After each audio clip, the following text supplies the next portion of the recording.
பாருங்கம்மா, நேற்று நைட்டு மிஞ்சி போன சாப்பாடு இருந்தது. அதில் தண்ணி ஊற்றி லைட்டாக உப்பு போட்டு மோர் ஊற்றி இந்த சாதத்தை, பழைய சாதத்தை ரெடி பண்ணி வச்சுருக்கேன். பாருங்கள், பழைய சாதம் இருக்குது. இதுக்கு தொட்டுக்க ரெடி பண்ண போகிறேன்.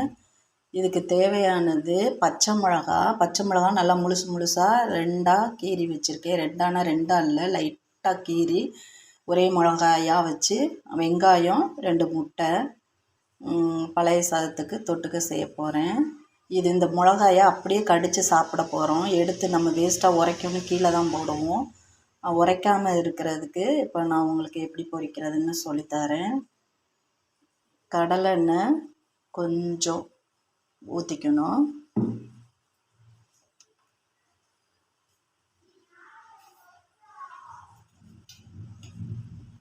எண்ணெய் காஞ்சிருச்சு. இது கூட பச்சை மிளகா போடுறோம். வெங்காயம்,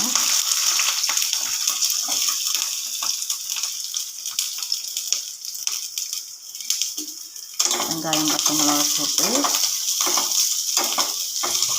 கொஞ்சம் நேரம் வதக்குங்க.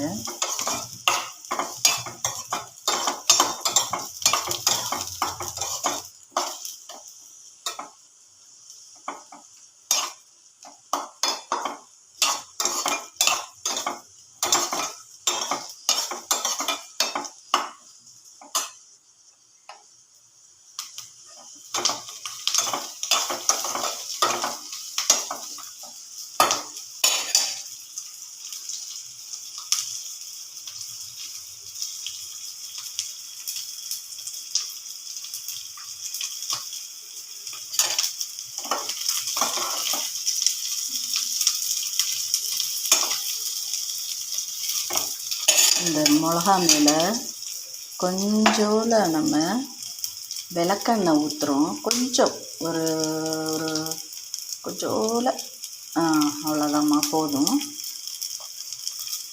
கொஞ்சோல ஊற்றிக்கிறோம். ஊற்றி இப்போ வதக்கினோம்னா இந்த மிளகா உரைக்கவே உரைக்காதுமா.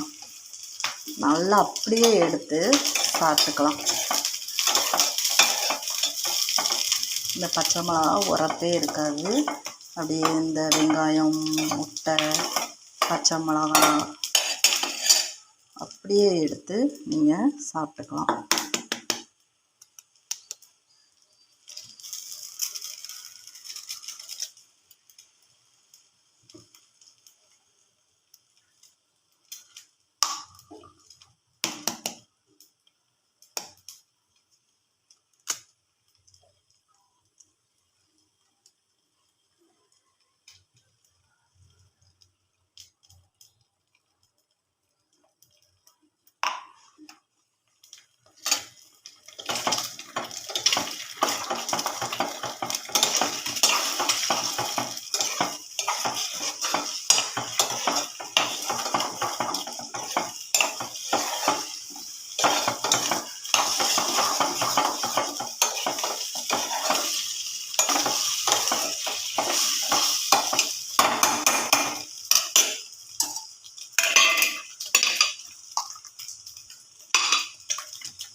கொஞ்சம் உப்பு போட்டுக்கோங்க. லைட்டாக உப்பு போட்டுக்கோங்க, ரொம்ப போடாதீங்க.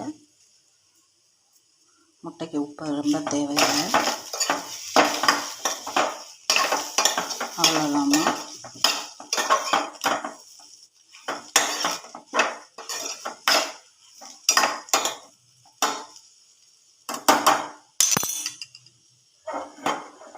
பழைய சாதத்துக்கு தொட்டுக்க ரெடி பண்ணிட்டு சாப்பிட போகிறேன்.